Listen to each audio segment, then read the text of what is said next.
Dear students, today we would like to discuss a few questions on respiratory metalloproteins, and here also again we will take the higher respiratory proteins for higher organisms, that is hemoglobin as well as myoglobin.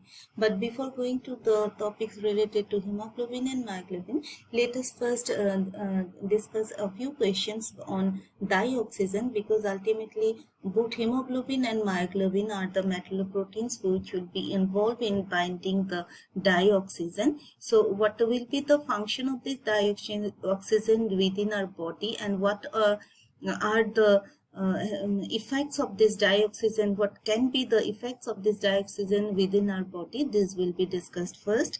So the first question about the dioxygen is that what are the dangers of life with dioxygen? We all know that dioxygen is so essential, otherwise the living organisms cannot exist on this earth. But still this particular molecule poses some dangers also. So what are the dangers of life with dioxygen?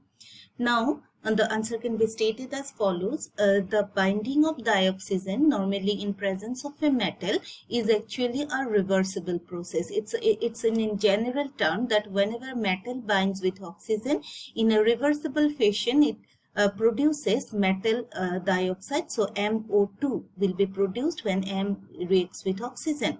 But there are some situations when the reaction medium contains a number of nucleophiles as well as protons. Then the oxygen molecule which is attached to the metal atom, or we can say the coordinated dioxygen, is very likely to get displaced as superoxide anion radical, that is O2 negative.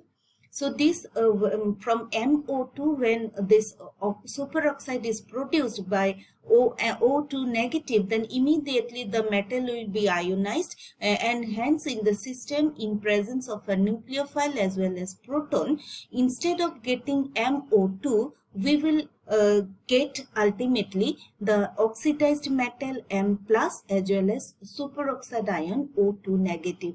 Now the superoxide anion is highly toxic for our body.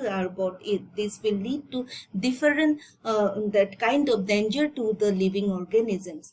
Now, from where these nucleophiles or protons then come, we can say that within our body, or for hemoglobin, you say, if you consider hemoglobin or myoglobin or the heme proteins within our body, they are in constant touch with the flavoprotein reductase system. Maybe it is a nicotinamide diphosphate dihydrate, NADH, NADPH, or there may be cytochrome, or they may be pyridine nucleotides. Different type of reducing systems are there. So they will, what they will do, they will reduce the ferric ion back to the ferrous state so that it may again coordinate with dioxygen ion. So MO2 will get ionized to M plus ion, and that M plus ion will again get reduced by the nucleotides or NADH or cytochrome, so that we again get back the metal in its oxidation state, which is more favorable for our body. And after that, that may again combine with dioxygen to give us the required product. But along with the formation of a superoxide anion, which is very dangerous for our body, we can get another toxic compound, which is none other than the hydrogen peroxide. So all aerobically respiring organism and many air tolerant anaerobes contain a protein called superoxide dismutase that may very efficiently catalyze the dismutation of superoxide ion to dioxygen as well as hydrogen peroxide. So you see, from metal to oxygen we get metal dioxide, but that metal oxide is producing the superoxide anion, which we don't at all need, and that superoxide anion in presence of superoxide dismutase may again provide the oxygen molecule back, but at the same time, along with O2, it may lead to the formation of hydrogen peroxide, which is another danger molecule for our body. However, the physiological effect of superoxide moiety remain controversial. Really is there any superoxide dismutase to give us the hydrogen peroxide back by dissolving or by destructing the superoxide ion. And since we are having the hydrogen peroxide again from the same oxygen molecule at the end of the reaction, the body also needs some other mechanism also to break down this hydrogen peroxide at the end. And finally we will be having another enzyme system which is called the hemoprotein catalase.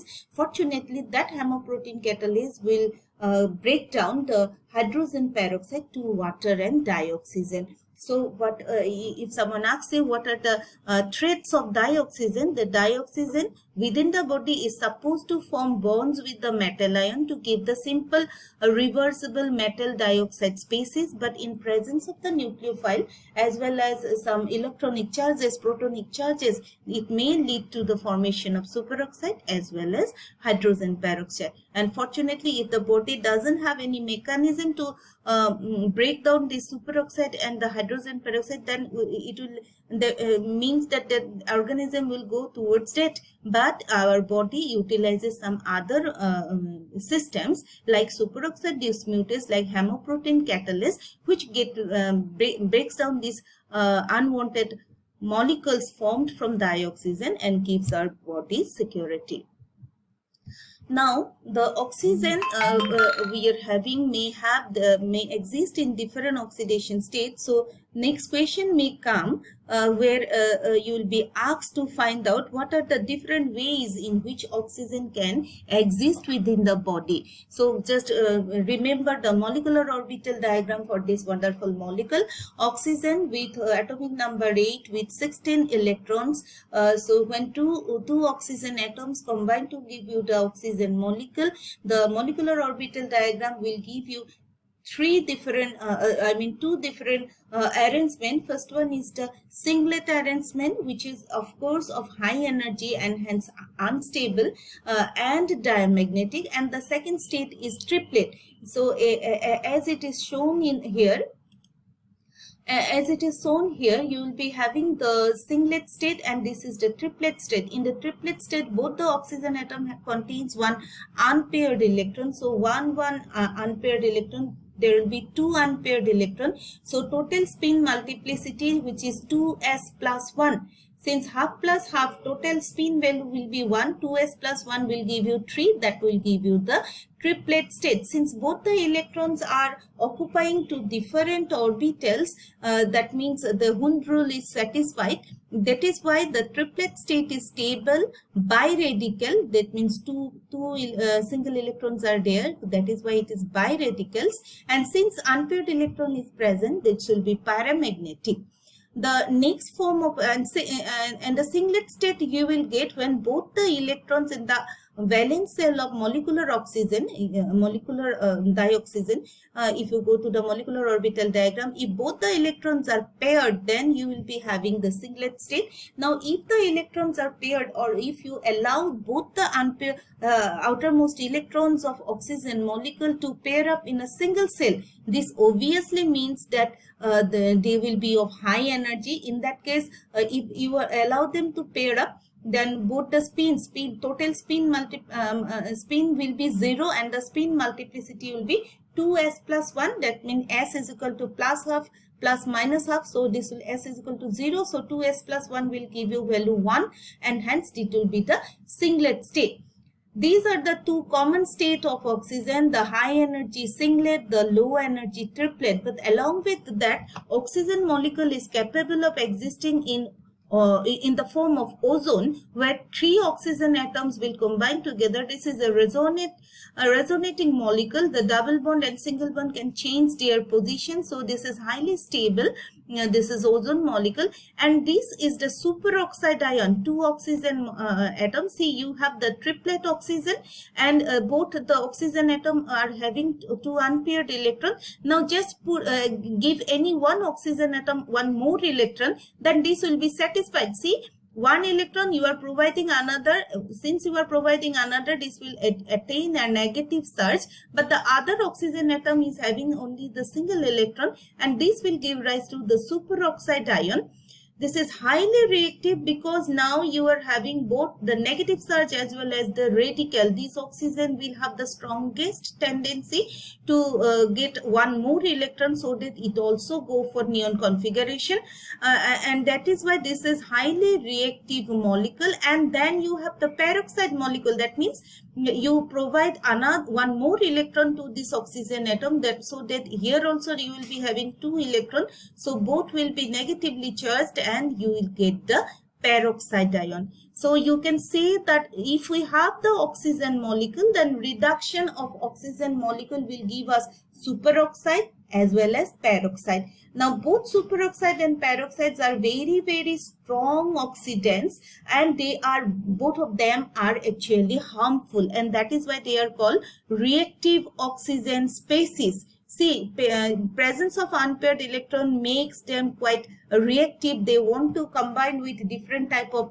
elements who can provide them electrons, and that is why superoxide and peroxide, the alkali as well as the alkaline earth metal who can give them electrons, will immediately go for the formation of superoxide as well as peroxide. Now to cope with this oxidant, the body holds steady catalase. Now if these are produced within the body, our body will be in danger. So you must have some system who can neutralize them or who can break them. Fortunately, we have molecules like, or enzymes like superoxide dismutase, or we have the catalases who react with these unwanted molecules, and ultimately they break down them to either oxygen or to the simple oxygen or water. Now the reactive oxygen species, another reactive oxygen species is none other than the hydroxide ion. Though it appears simpler, but it is also another molecule who can cause destruct to our body. It is also an oxygen containing system. So our iron atom, which is a part of our hemoglobin and myoglobin, if it is there, it can lead to the formation of the superoxide molecule. See, one of this is called a Fenton reaction actually. When you have hydrogen peroxide, this is unwanted. In a protonic system, that hydrogen peroxide will break down, but that will again give rise to another harmful molecule, and that is none other than the hydroxide radical.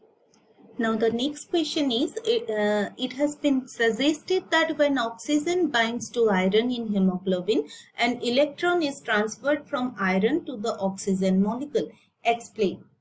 The principal function of the protein hemoglobin contained in red blood cell is transport of oxygen inspired from the lung to tissue cell. Although normally present only in trace amount, there are three species of hemoglobin that cannot transport oxygen. This means that even if we call hemoglobin, but that doesn't mean that all the form of hemoglobin will be capable of binding to oxygen. The three species who cannot bind oxygen are collectively called the dyshemoglobin, because of their functional redundancy. That means the functional disorders. And the hemoglobins who cannot bind oxygen are called carboxyhemoglobin, sulfhemoglobin, and methemoglobin. The adult hemoglobin molecule comprises of four-folded polypeptide chain, and the four-folded polypeptide chain is divided into two categories, alpha and 2 beta, each of which has a porphyrin heme group attached, and at the center of each of the four heme group is an atom of iron in the +2 state. Now, the four iron atoms are the functional centers of hemoglobin molecule, because it is here that oxygen reversibly binds to form oxyhemoglobin. Now, oxyhemoglobin is a superoxoferrihem, that means iron 3 positive O2 negative molecule, in which there is a temporary partial transfer of an electron from the iron in the heme to oxygen. When oxygen is unloaded from oxyhemoglobin in the tissue, the temporarily shared electron is recaptured by the iron atom, returning to its ferrous state electron. It is an oxidative process. That means in the hemoglobin, iron is in